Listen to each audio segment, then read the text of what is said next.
उतार कर फेंक दो ये वर्दी और पहन लो बलवंत राय का पट्टा अपनी गर्दन में। नमस्कार मित्रों, वंदे मातरम। मैं प्रियंक व्यास आज एक बहुत ही अहम मुद्दा आपके बीच में लेकर आया हूं। प्यारे दर्शकों, आप सभी को सबसे पहले इस त्योहार के वर्ष की हार्दिक शुभकामनाएं। आपको लग रहा होगा कि मैं दीपावली की शुभकामनाएं दे रहा हूं, लेकिन नहीं, मैं आपको शुभकामनाएं दे रहा हूं जो हमारे भारतवर्ष में हर वर्ष चुनावी त्यौहार आता है उसकी शुभकामनाएं आपको मैं दे रहा हूं। और इस वीडियो के माध्यम से हर एक व्यक्ति को चुनाव में वोट डालने से पहले ये वीडियो जरूर देखना चाहिए। मैं आपको सारी बातें आज यहाँ पर एक एक बारीकी से बताने जा रहा हूँ, ध्यान से सुनिएगा। अगर आप 5 राज्यों से हैं, चाहे वो राजस्थान हो, मध्य प्रदेश हो, छत्तीसगढ़ हो, तेलंगाना हो या मिजोरम हो, इन 5 राज्यों में अभी नवंबर में चुनाव होने हैं और दिसंबर में रिजल्ट आना है। इसके अलावा अगर आप इनके बाहर के राज्यों से भी हैं तब भी ये वीडियो आपके लिए है, क्योंकि चुनावी जो त्यौहार है वो तो लगभग हर राज्य के अंदर हमारे भारत देश में चलता ही रहता है ना मित्रों। तो आप आइए देखिए इस वीडियो को। चुनाव, भ्रष्टाचार, जातिवाद और गरीबी। मित्रों, मैं आपको एक एक बात क्लियर करने जा रहा हूं। सबसे पहले देखिए, विधानसभा चुनाव होने 2023 में मैंने आपको बता ही दिया। 5 राज्यों में चुनाव है, 5 राज्य मैंने आपको बता दिए हैं। और अभी इस समय जो जितने भी नेताजी हैं इन 5 राज्यों के, उन सभी के हाथ मित्रों जुड़े हुए हैं उन दर्शकों के सामने इनके हाथ, ताकि इनको वोट प्राप्त हो जाए। और ये जो हाथ जुड़े हुए हैं मित्रों, ये केवल और केवल क्या प्राप्त करने के लिए हैं? ये केवल और केवल वोट प्राप्त करने के लिए हाथ जुड़े हुए हैं। अगर आप देख सकते हैं तो इस समय घोषणाओं का पूरे पिटारे खुले हुए हैं, चाहे पीछे की तरफ से खजाना खाली ही क्यों ना हो जाए, ये लगातार घोषणाएं चलती जा रही है। और ये घोषणाएं कितनी सही है कितनी गलत है, इससे किसी को कोई लेना देना नहीं, क्योंकि चुनावी वर्ष है। यहाँ घोषणाओं का पिटारा इस तरीके से फेंका जाएगा जैसे आपको वो चीजें प्राप्त अभी ही हो गई हो। तो मित्रों, यहाँ पर आप देखिए लगातार नेताओं का फ्रॉग जंप चल रहा है, मेंढक दौड़ चल रही है, इस कटोरी से इस टोपली में, इस टोकरी से इस टोकरी में। ये जंप जो है, ये जंप मित्रों हो रही है जनता के नाम पर, लेकिन फायदा खुद को पहुंचाना है। देखिए मित्रों, ध्यान से, सभी नेताओं के हाथ इस प्रकार से जुड़े हुए हैं। और जैसे ही चुनाव समाप्त होगा तो ये नेताजी इस प्रकार से कहेंगे, मैं वादा करता हूं सरकार बनते ही सारे वादे भूल जाऊंगा। ये लगातार ये जो सिस्टम मित्रों चला आ रहा है, इस सिस्टम पर वार करना है, इस सिस्टम पर चोट करनी है मित्रों, क्योंकि सवाल आखिर किसी को तो पूछना पड़ेगा। मैं जहां तक देखते आ रहा हूं, लगातार सभी राज्यों में, पूरे देश के अंदर आजादी की 1947 से लेकर आज 2023 तक 76 ईयर्स बीत चुके हैं मित्रों, 76 साल बीत चुके हैं। लेकिन सवाल वहां के वही है कि आखिर इस भारत का पूर्णतः विकास कब होगा। लगातार ये वादाओं का दौर चलता है, वादे तब हवा बन जाते हैं जब चुनाव समाप्त हो जाते हैं। इन सभी चुनावों के अंदर मित्रों क्या कुछ होता आ रहा है वो मैं आपको बताता हूं। देखिए, अभी नेताजी के हाथ जुड़े हुए हैं और यहाँ एक गरीब व्यक्ति जिसके सर पर न तो छत है, न तन पर कपड़ा है और न पेट में भोजन है, वो व्यक्ति यहाँ पर सड़क पर बैठा है और नेताजी सूट बूट और सब सारी चीजें लगाकर कंप्लीट अपने पूरे खेमे के साथ नतमस्तक हो गए यहाँ पर। और क्या कह रहे हैं? तुझमें रब दिखता है, सजदे सिर झुकता है, यारा मैं क्या करूं। क्योंकि वोटर्स है ना मित्रों, अभी वोटर का दौर चल रहा है, तो हाथ जुड़े हुए हैं। कल जब ये चुनावी साल समाप्त हो जाएगा, ये चुनावी दौर समाप्त हो जाएगा, तो यही जो हाथ जुड़े हुए हैं मित्रों, यही लूटने में लगेंगे। आइए मित्रों, सवाल को और भी अच्छी तरीके से मैं आपको बताता हूं। ये देखिए, टिकटों का दौर अभी चल रहा था, यहाँ पर टिकटें बांटी जा रही थी। जो जितना ज्यादा अच्छी तरीके से अपनी जीवान से यहाँ पर जूते साफ कर रहा है, जो जितना ज्यादा चमचागिरी कर रहा है, टिकट उसी के खाते में है। देखिए आप ध्यान से, क्या लिखा हुआ, वाकई तुम में प्रतिभा कूट कूट कर भरी है, चलो अब उठो, चुनाव में खड़े होना है। मित्रों, यहां पर आपको लेट जाना है क्योंकि आपको जूते साफ करने हैं। लेकिन ऐसा क्यों करना है? आपको लेटना इसलिए है क्योंकि आपको चुनाव में खड़े होना है। मित्रों, यहां पर देखिए, गरीब जनता के अमीर सेवक, जितने भी लोग इस समय चुनाव में खड़े हैं, देखिए मैं निष्पक्ष होकर, मुझे किसी पार्टी से कोई लेना देना नहीं, मैं इस भारत का एक आम नागरिक हूं। और एक आम नागरिक होने के नाते 76 वर्ष में मेरा भारत देश कहां तक पहुंचा है, उसके लिए सवाल पूछना, हर एक आम जनता को जागरूक करना मैं अपना परम कर्तव्य मानता हूं, मेरा मूल कर्तव्य मानता हूं। और उस मूल कर्तव्य के तहत ये चीजें मैं आपके सामने लेकर आया हूं। मैं पूछना चाहता हूं कि जितने भी लोग, जितने भी नेता इस समय चुनाव में खड़े हैं, सबके सब अमीर हैं, लेकिन जनता लगातार गरीब है। वोट मांगे जा रहे हैं इन गरीब जनता से अमीर नेताओं के द्वारा। इनके होंठों पर, इनके जीभ पर मित्रों यहां पर लगातार सोना बरस रहा है। आगे आप देखिएगा मित्रों, चुनाव आएंगे, अभी चुनाव आए हैं, हाथ जुड़े हुए हैं वोटर्स के सामने, बिल्कुल नतमस्तक हो गए, 90 डिग्री के कोण पर झुक गए इस तरीके से मित्रों, और चुनाव के दिन तो बिल्कुल लेट जाएंगे, साष्टांग दंडवत नमन हो जाएगा मित्रों। और उसके बाद चुनाव की अगली सुबह जब रिजल्ट आएगा, नेताजी जीत जाएंगे, यही व्यक्ति जिसके सामने हाथ जुड़े थे इसको लात मारकर हटा दिया जाएगा, क्योंकि अगले 5 वर्षों तक जमकर इन हाथों का प्रयोग किया जाएगा। और प्रयोग किस कार्य में किया जाएगा यह आप सभी समझदार लोग समझते हैं। आगे मित्रों आप देखिए कि सबसे महत्वपूर्ण बात जो है इस समय वो है जातिवाद। एक आग की तरह फैल रही मित्रों, ये जातिवाद का जो जहर है वो चुनाव में इस कदर फैल गया है मित्रों कि विकास और देश इसके अंदर घुलकर दम घुटकर मर गया है। मैं पूछना चाहता हूं उन सभी लोगों से जो वोटर्स हैं, मैं पूछना चाहता हूं उन सभी दर्शकों से जिसको ये वीडियो आज दिखाई दे रहा है, जिसको ये वीडियो आज मिला है, मैं उन सभी लोगों से भी पूछना चाहता हूं जो इस समय चुनाव के अंदर खड़े हैं, और उन सभी पार्टियों से भी जिन्होंने अपने दावेदार खड़े किए हैं मित्रों, कि आखिर ये जातिवाद को इतना ज्यादा बढ़ावा इस चुनाव में क्यों? आप ध्यान से सोचिए मित्रों, अभी इस दौर में क्या चल रहा है, नए नए संगठन पनप रहे हैं, नए नए संगठन बन रहे हैं जातियों के आधार पर। कोई ब्राह्मण सेना दिख जाएगी, कोई क्षत्रिय सेना दिख जाएगी, कोई आपको जैन सेना दिख जाएगी, कोई आपको ओबीसी सेना दिख जाएगी, कोई एससी सेना, कोई एसटी सेना, अलग अलग सेनाएं जातिवाद पर संगठन खड़े हैं। उन संगठन के मुखिया अपनी जनशक्ति दिखाने के लिए इन सारे समाज के लोगों को एकत्रित कर लेते हैं, फिर उस मंच पर खड़ा हुआ वो नेता जो संगठन का नेता बनकर बैठा है, वह चुनाव के दौर में पार्टियों के साथ डील कर रहे होते हैं कि हमारे पास इतने वोटर से बताइए क्या दाम मिलेगा। और वो जो दर्शक वहां पर पहुंचे हैं, उसकी उस जाति के नाम पर जो वहां पर लोग इकट्ठे हुए हैं, वो केवल इसलिए इकट्ठे हुए थे कि हमारा समाज मजबूत होगा। लेकिन वो जो स्टेज पर खड़ा हुआ नेता है, जो उस मैं कहूं कथित तौर पर उन सेना का जो नेतृत्व कर रहा है, जाति के नाम पर नेतृत्व कर रहा है, वो पर्दे के पीछे मित्रों करोड़ों रुपए ले रहा है और कहीं ना कहीं पार्टियों के साथ मिल रहा है। और ये जातिवाद का जहर मित्रों इतना ज्यादा घुल रहा है कि क्षेत्र के अंदर विकास हो रहा है या नहीं हो रहा है, गरीब के पास पैसा पहुंच रहा है, क्या गरीब विकास कर पा रहा है, क्या गरीब के पास शिक्षा, उसके पास छत, उसके पास भोजन पहुंच रहा है या नहीं, इससे किसी को कोई लेना देना नहीं। जिस समाज की चादर पर आप बैठकर चुनाव की रणनीति में आपके संगठन के नेता के पक्ष में खड़े होकर आप लगातार चुनाव प्रचार कर रहे हैं, क्या वह नेता आपके समाज के लिए कंधे से कंधा लगाकर निस्वार्थ भाव से खड़ा है क्या? नहीं। वर्तमान में सारी जातियों में वर्ग संघर्ष फैलाया जा रहा है। कथित तौर पर कुछ बताते हैं कि हम इस पार्टी में, कुछ बताते हैं कि हम उस पार्टी में, और ये पार्टी का जो द्वंद्व है मित्रों समाज को तोड़ने का भी कार्य कर रहा है, देश को तोड़ने का कार्य कर रहा है, और लूटपाट और भ्रष्टाचार मचा रहा है मित्रों। इस जाति की आंख को आप देखिए, पहले हुआ करता था कास्ट योर वोट हियर, यहाँ पर पोलिंग बूथ है, यहाँ पर कहा जा रहा है कि आप अपना वोट यहाँ डालें, लेकिन अभी ये लाइन हट जानी चाहिए, इसकी बजाय लाइन तो ये हो रही है वोट योर कास्ट हियर, कि हम तो केवल हमारी जात को देखकर वोट देंगे, ब्राह्मण ब्राह्मण को वोट देगा, राजपूत राजपूत को वोट देगा, जैन जैन को वोट देगा, ओबीसी ओबीसी को वोट देगा, एससी एसटी को वोट देगा, एसटी एसटी को वोट देगा। अच्छा भैया, क्या इस जाति तंत्र के माध्यम से किसी भी देश का विकास हो सकता है क्या? सबसे पहला सवाल मैं पूछना चाहता हूं। और जितने दर्शक जातिवाद के आधार पर वोट देने जाएंगे उन सभी को मैं एक चीज और कह देना चाहता हूं कि सावधान, अगर आपको लगता है कि आपकी जाति का व्यक्ति आपका विकास कर सकता है, तो सबसे पहले आपका सवाल अपने समाज के अंदर यह होना चाहिए कि इतने समय से जो आप ही के समाज के बीच से निकलकर पहुंचने वाले लोग जो बड़ी पोस्टों पर पहुंचे हैं, क्या उन्होंने आपकी जाति का विकास अभी तक कर लिया है? अगर आपका सवाल का जवाब ना आता है तो फिर आप बेवकूफी कर रहे हैं मित्रों। जाति को देखकर वोट नहीं देना है, योग्यता को देखकर वोट देना है। आपके दर पर आने वाला जो व्यक्ति जो आपसे वोट मांग रहा है, सबसे पहले उससे कुछ सवाल पूछिए, क्योंकि ये लोकतंत्र है, ये लूट तंत्र नहीं है, ये राजतंत्र नहीं है कि कोई भी आपको वोट मांगे और आप दे करके आ जाए। मित्रों यहां तक आप देखिए, बाद में समाज के लोगों को लड़ाया जाएगा, मरवाया जाएगा और उसके आधार पर वोट लिए जाएंगे। और यहां पर जिस व्यक्ति को खड़ा किया गया है, जो आप जाति के आधार पर वोट देकर आ रहे हैं या आप किसी भी तरीके के आधार पर वोट देकर के आ रहे हैं, उस व्यक्ति का पेट मित्रों खा खा कर इतना बड़ा हो जाएगा कि मोबाइल यहां रखकर बात कर लेगा वो आराम से।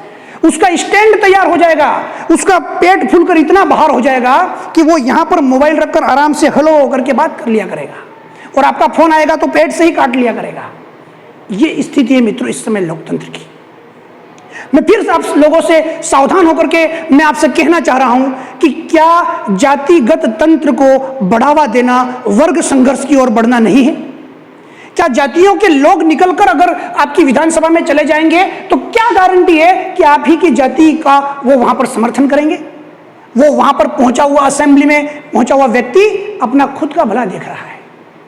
और कितनी जाति के लोग आगे पहुंचे हैं, हर जाति के व्यक्ति से में, हर जाति के नेता से में आप पूछिए उनसे सवाल। ये वीडियो किसी भी जाति का व्यक्ति अगर देख रहा है और अपने जाति के नेता को समर्थन इस आधार पर दे रहा है कि ये तो मेरी जाति का है, मैं तो इसी को वोट दूंगा, तो जरा ठहर जाइए और अपने आप से और उस नेता से सवाल पूछिए कि क्या गारंटी है कि जीतने के बाद आप जाति का ही विकास करेंगे?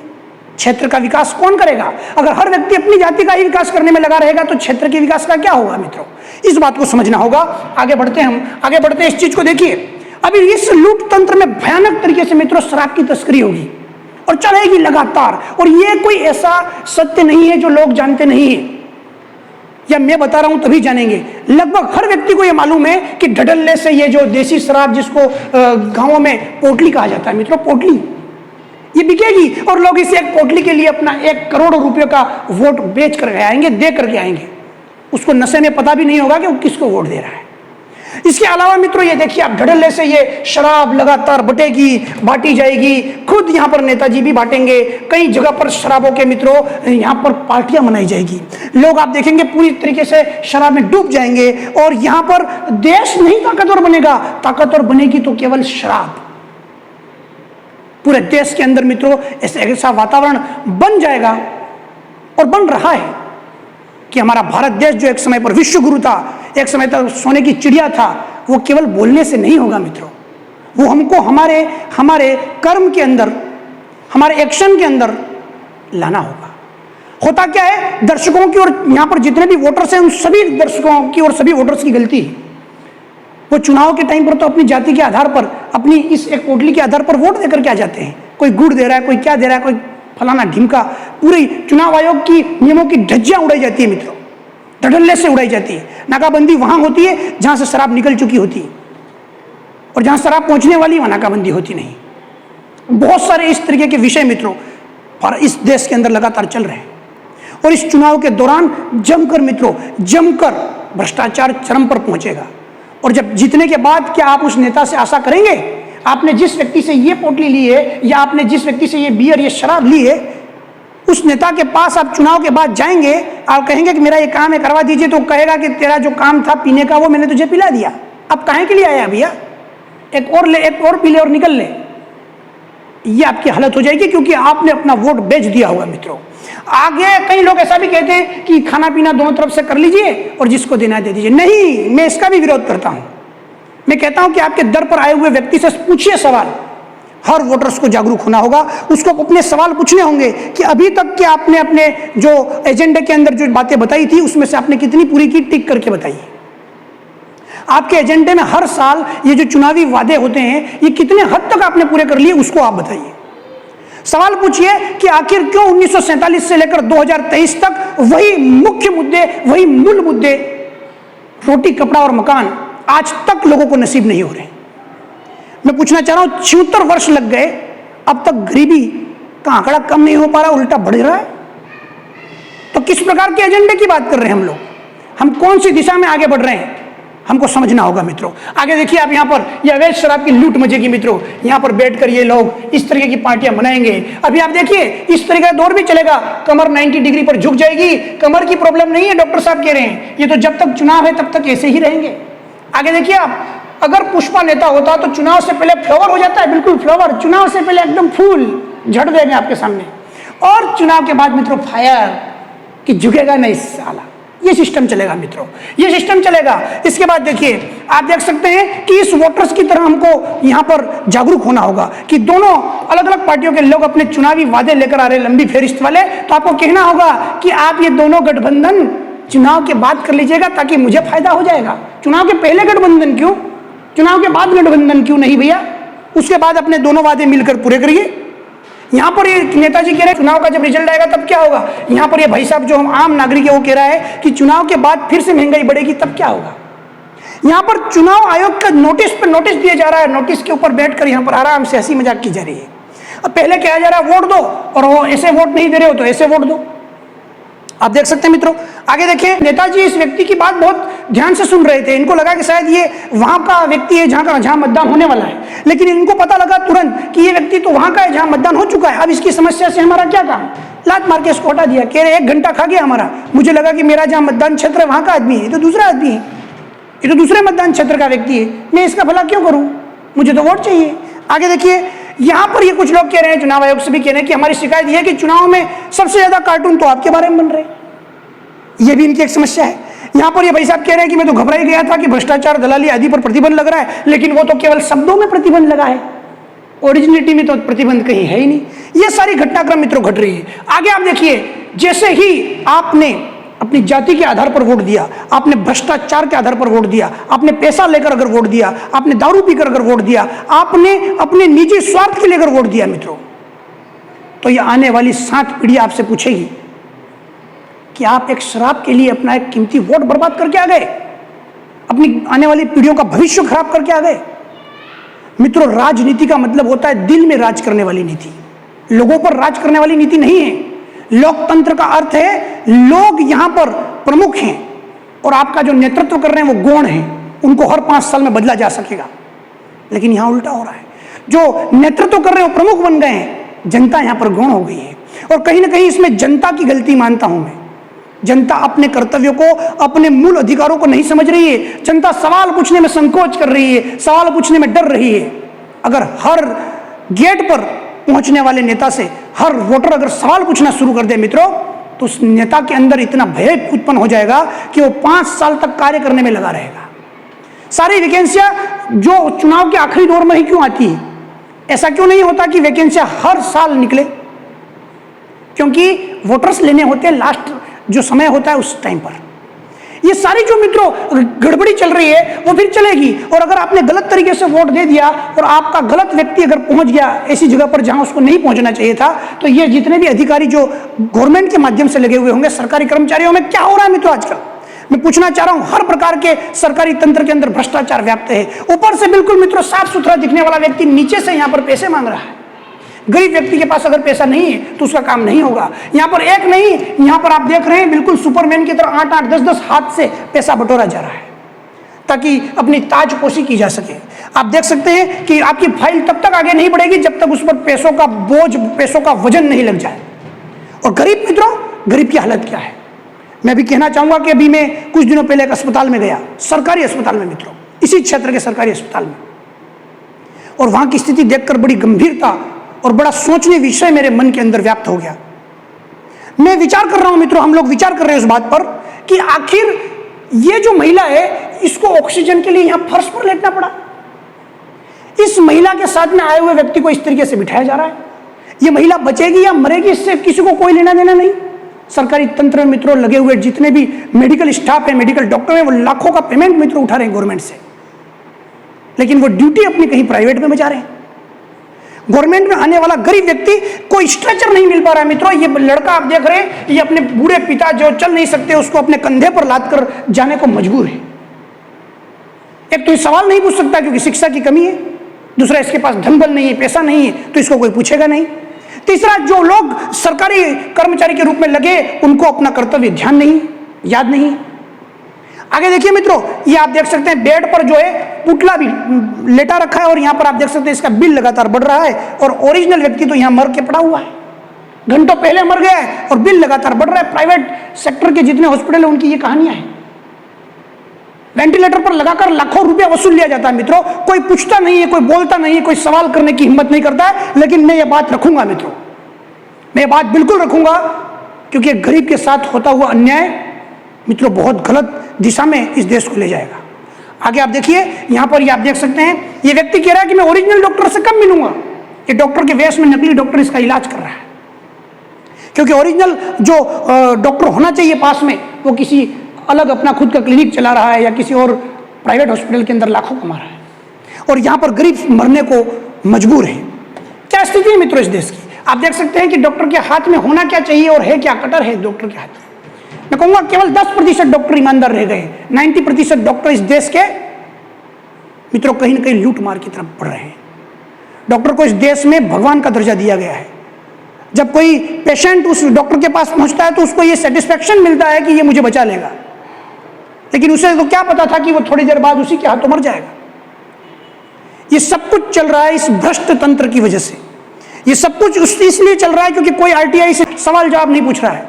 ये सब कुछ इसलिए चल रहा है क्योंकि कोई ये पूछने वाला नहीं है कि ऐसा क्यों। तब तक ये लगातार चलता रहेगा।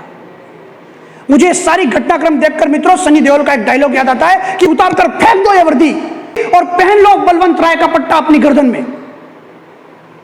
ये सारा सिस्टम मित्रों चल रहा है। ये नेताजी जो कल तक हाथ जोड़े हुए थे, इनके बंगले बन रहे हैं, इनकी जो अकूत संपदा बढ़ती जा रही है। ये जो नेता कल तक सड़क पर था, इसके पास मित्रों गाड़ी घोड़े सब आ गए और ये जो व्यक्ति है वहां के वहीं रह गया है। आप हर चुनाव के अंदर देखिए, हर 5 साल के बाद वह नेता जो आपके कॉन्स्टिट्यूएंसी का कोई भी पार्टी का नेता हो, जो नेता लगातार चुनाव जीतता आ रहा है, हर 5 साल में उसकी जो संपत्ति है मित्रों 3 से 4 गुना, 5 गुना, 10 गुना लगातार बढ़ जाती है। क्या कभी आपने सवाल किया कि संपत्ति आ कहां से रही? ये सारी मित्रों समस्याएं हैं। आप देखिए, इनके लिए तो पैसा पेड़ पर ही लग रहा है। एक आपने कहावत सुनी होगी कि क्या पैसा पेड़ पर लगता है? बिल्कुल लगता है। भारत देश में पैसा पेड़ पर ही लगता है और उसके लिए आपको कोई क्वालिफिकेशन की आवश्यकता नहीं है। आप केवल एक छोटी मोटी टोपी लगाइए, एक व्हाइट झब्बा मारिए और आप नेता बन जाइए हाथ जोड़कर। पैसा पेड़ पर लगने लगेगा, आपको पता ही नहीं लगेगा। और ये भाई साहब जो इस तरीके से थैले भर भर के घर भर देंगे, पूछने वाला कोई नहीं है। आगे आप देखिए मित्रों, ये गरीब जनता, आप देखिए ये गरीब इस देश के लोग, ये खाने के लिए मित्रों प्लास्टिक खाने के लिए मजबूर है। 2 टाइम का खाना नहीं मिल रहा है, ये इस तरीके से सो रहे हैं मित्रों। आप देखिए 2 टाइम का भोजन नसीब नहीं है। इस देश के अंदर एक ऐसा वर्ग मित्रों मौजूद है। जब इन लोगों को देखकर मन में मित्रों कहीं ना कहीं बहुत ज्यादा ग्लानि का भी अनुभव होता है, बहुत ज्यादा दुख का अनुभव होता है। इन लोगों को पानी के लिए यहाँ पर लाइन लगानी पड़ रही है मित्रों, पानी के लिए, कि क्या पता आज पानी मिलेगा भी या नहीं। इनको घंटों इस लाइन में खड़ा रहना पड़ रहा है केवल पानी लेने के लिए इस देश के अंदर मित्रों। ऐसे बहुत से इलाके हैं जहां पर मित्रों रहने के लिए छत नसीब नहीं है। यहां पर लोग, अगर आप देखेंगे तो कुछ लोग यहां पर पेशाब करना पसंद नहीं करेंगे। ऐसी जगह पर लोग मित्रों रह रहे हैं 24 घंटे और इनसे वोट लिए जा रहे हैं। ये गरीब मां का एक गरीब बच्चा मित्रों आप देख सकते हैं अपनी मां के आंसू पहुंच कर कह रहा है इस उम्र में कि मत रो मां, मुझे भूख नहीं लगी है। क्योंकि इसके पेट के अंदर मित्रों भूख है, ये मां को पता है, लेकिन मां को ये कह रहा है कि भूख नहीं लगी है मां, हम सो जाएंगे पानी पीकर। ये इस देश में हो रहा है मित्रों। क्या चुनाव के अंदर करोड़ों रुपया, अरबों रुपया खर्च करने पर चुनावी आयोग की धज्जियां उड़ाई जा रही लगातार, और गरीब गरीब लगातार होता जा रहा है। गरीब की बस्तियां कभी भी इस बस्तियों से आगे नहीं बढ़ पा रही है।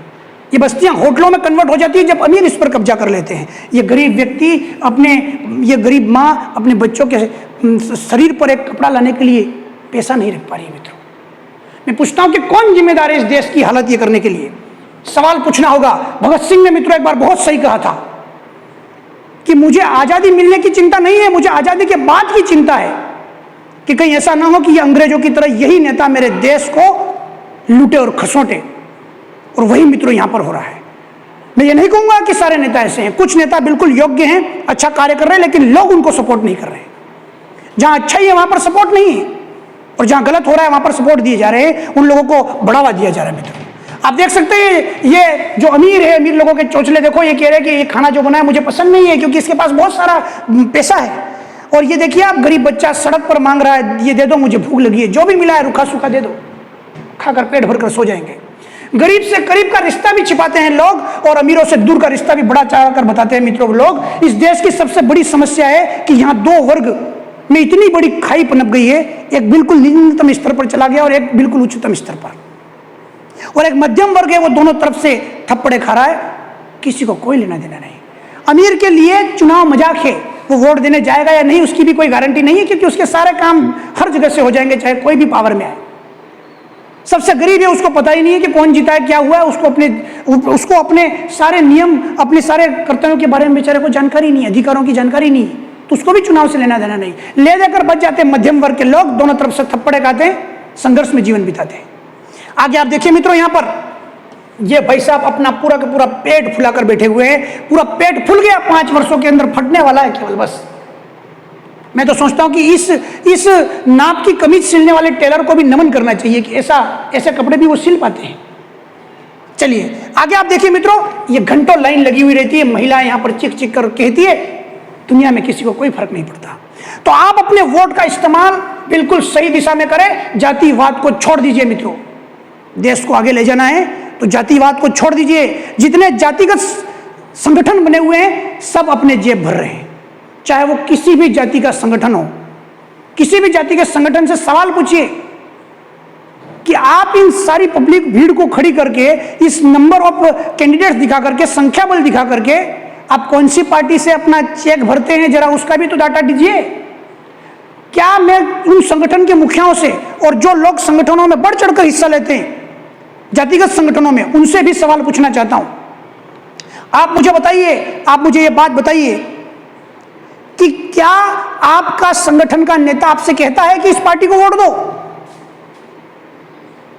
अगर कहता है मित्रों तो दाल में काला है, काला ही नहीं पूरी दाल ही काली है। धर्म के नाम पर, जाति के नाम पर वोट तो मित्रों कभी मत दीजिए। सबसे पहले उस कैंडिडेट से सवाल पूछिए कि तेरी योग्यता क्या है। एक सामान्य से सरकारी कर्मचारी लगने के लिए भी योग्यता मांगी जाती है इसी सरकार के द्वारा, तो उस सरकार को चलाने वाले लोगों की योग्यता क्यों नहीं? ज्यादातर मिनिस्टर मित्रों 10वीं फेल पाए जाते हैं, 8वीं फेल पाए जाते हैं, कोई 12वीं फेल, कोई ठीक से ग्रेजुएशन किया हुआ नहीं, कोई 5वीं फेल, कोई बिल्कुल निरक्षर व्यक्ति को भी मिनिस्टर बना दिया जाता है। और कहीं कहीं तो इतनी बड़ी शर्मिंदगी की बात है, कुछ शिक्षा मंत्री ऐसे बन जाते हैं जिनको शिक्षा के बारे में कोई नॉलेज नहीं, जो खुद 10वीं फेल हो, कुछ खुद 5वीं फेल हो, कभी स्कूल नहीं गए हो, उनको शिक्षा मंत्री बन रहे। तो सवाल पूछिए उनसे कि आपकी योग्यता क्या है, आप लिख कर दीजिए और 5 साल बाद, और अब अपने सारे वोटर्स को ये बांटिए एजेंडा, और इसी एजेंडे को 5 साल बाद आपसे पूछा जाएगा घेर करके चारों तरफ से कि इसमें से कितनी योजना आपने पूर्ण की है।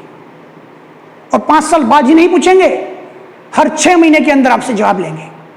क्या आप एग्री हो? मित्रों जूते अपने सर पर लेकर भाग लेंगे, ये निकल लेंगे, क्योंकि इनका मकसद तो है नहीं विकास करना। और इस देश के विकास को तब तक पंख नहीं लगेंगे जब तक आप योग्य कैंडिडेट को विधानसभा में नहीं पहुंचाएंगे। अगर आपको लगता है कि किसी भी पार्टी का कैंडिडेट योग्य नहीं है, नोटा पर का बटन दबाइए मित्रों, नोटा का प्रतिशत बढ़ेगा, सरकार के कान खुलेंगे कि देश जाग रहा है। सोए हुए मत रहिए, मुर्दा मत बनिए, अपने आप को जागृत कीजिए, संगठनों के नाम पर दलाली मत कीजिए। आप देखिए कोई किसी की अगर मैं कहूंगा चमचागिरी कर लेगा तो फटाफट वो आगे बढ़ जाएगा। इस चमचागिरी को त्याग दीजिए। अगर सीने में आग लगी हुई है तो सवाल पूछने का दम रखिए, क्योंकि इस देश के अंदर हर नागरिक का अपना एक कर्तव्य है, हर नागरिक के अपने मूल अधिकार है। उसका वोट उसका सबसे बड़ा हथियार है। वो लोकतंत्र के अंदर परिवर्तन लेकर आ सकता है, वो बैठी हुई सरकार को गिरा सकता है, गिरी हुई सरकार को उठा सकता है, लेकिन अपने निजी स्वार्थ के लिए नहीं। उनसे पूछिए कि तुमने स्कूलों के लिए कितना कार्य किया है, तुमने अस्पतालों की सुविधाओं के लिए कितना कार्य किया है। डॉक्टर अगर कोई कार्य नहीं कर रहा है तो आरटीआई लगाइए मित्रों, आरटीआई लगाइए, पूछिए कि सरकार का बजट लगातार कितना आ रहा है। हर क्षेत्र के अंदर करोड़ों रुपया हर साल आ रहा है, वो करोड़ों रुपया कहाँ जा रहा है, आरटीआई लगाइए मित्रों। कोई भी सरकारी कर्मचारी अगर आपका कार्य नहीं कर रहा है और आपसे एक्स्ट्रा पैसे मांग रहा है, उसके खिलाफ आरटीआई लगाइए। पूछिए उससे सवाल कि कार्य आप क्यों नहीं करेंगे, लिखित में लीजिए। कई जगह पर सरकारी कर्मचारियों के बाबू जो बने हुए हैं वो अपने आप को मित्रों कलेक्टर, अपने आप को सीएम समझते हैं, वो chief minister of that department. वो एक फाइल आगे बढ़ाने के लिए, यहाँ तक कि सैलरी पास करने के लिए भी कई ऐसे किस्म के सरकारी कर्मचारी जो पैसा एक्स्ट्रा लेते हैं मित्रों। किस बात का? अगर आपको एक्स्ट्रा पैसा लेना है तो आप बाहर बैठिए, आप सरकार से बाहर बैठिए, आपको सरकार पेमेंट देगी कार्य करने के लिए। तो मित्रों यही मेरे कुछ मुद्दे थे। अगर आपको वीडियो अच्छा लगा तो सब तक शेयर कीजिएगा। धन्यवाद। वंदे मातरम। भारत माता की जय। इनकलाब जिंदाबाद। लाइक कर लीजिएगा, कमेंट जरूर करिएगा कैसा लग रहा है वीडियो, और शेयर करिएगा मित्रों, लोगों को जागरूक करिएगा। और अगर आपको यही इस प्रकार के मुद्दे आगे लेकर के जाने हैं तो इस चैनल को सब्सक्राइब कीजिएगा। आपके मन के अंदर आग लगनी चाहिए मित्रों। मैं ये वीडियो लेकर इसलिए आया हूं कि हो गई है पीर पर्वत पिघलनी चाहिए, इस हिमालय से कोई गंगा निकलनी चाहिए। सिर्फ हंगामा खड़ा करना हमारा मकसद नहीं, हमारी कोशिश है कि ये सूरत बदलनी चाहिए। हमारे सीने में ना सही, आपके सीने में ही सही हो कहीं भी आग, लेकिन ये आग जलनी चाहिए मित्रों, ये बदलाव की आग जलनी चाहिए। धन्यवाद। वंदे मातरम। भारत माता की जय। इनकलाब जिंदाबाद। अपने वोट को वेस्ट मत कीजिएगा, उसको पावरफुल बनाइएगा इस देश के निर्माण में। धन्यवाद। वंदे मातरम। धन्यवाद।